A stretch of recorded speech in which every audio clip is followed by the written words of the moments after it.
صباح النصر يا أمي العظيمة يا مصر. صباح النصر يا اخواتي وحبايب مصر. صباح النصر على اللي سطروك يا تاريخ. صباح الفل على المدفع والصواريخ. صباح الكبرياء أعداء.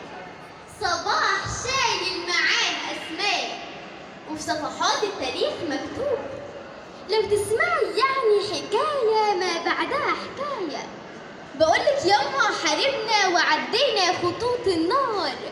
بقولك يما ابنك كان بطل مغوار، مهبش الموت ولا خاف، وزميله كان على كتافه بس كمل بيه وقام يجري، ومات صاحبي على صدري عشان احضن اوسع من منازلنا. وشوفي يما زمايلنا أسود فوق العدد والحصر. تصوري يما أعدائنا ما خافوش إلا لما صرخنا فيهم مصر. يا دوب الاسم لو قلته يخاف منه العدو. إذا ذكرت بلادي فانصتوا أتبع. طبيعي القلب بيرفرف، طبيعي عينيا بتدمع. حكاية ما هنمل أبدا نحكيها. قالوا السادس من أكتوبر، قالوا العاشر من الهجري بأسمى اسم سميها. قالوا النصر وقالوا عبرنا.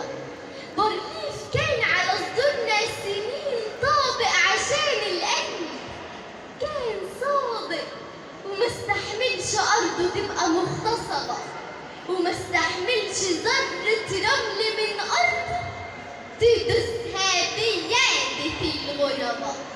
اخلعني عالك يا عدو، فهذه الأراضي مقدسة.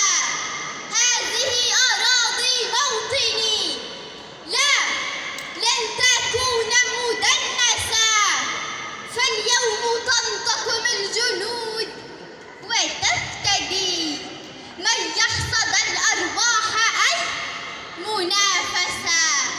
اليوم إما قائد أو مفتدي، فأنا الشهيد، أنا الوليد المنتصر بشهادتي، ببطاقتي، بإصابتي، بيد يسيل الدم منها كالمطر.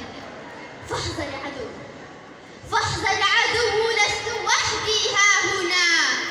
والله إن متنا، والله إن متنا يقاتلك الحجر.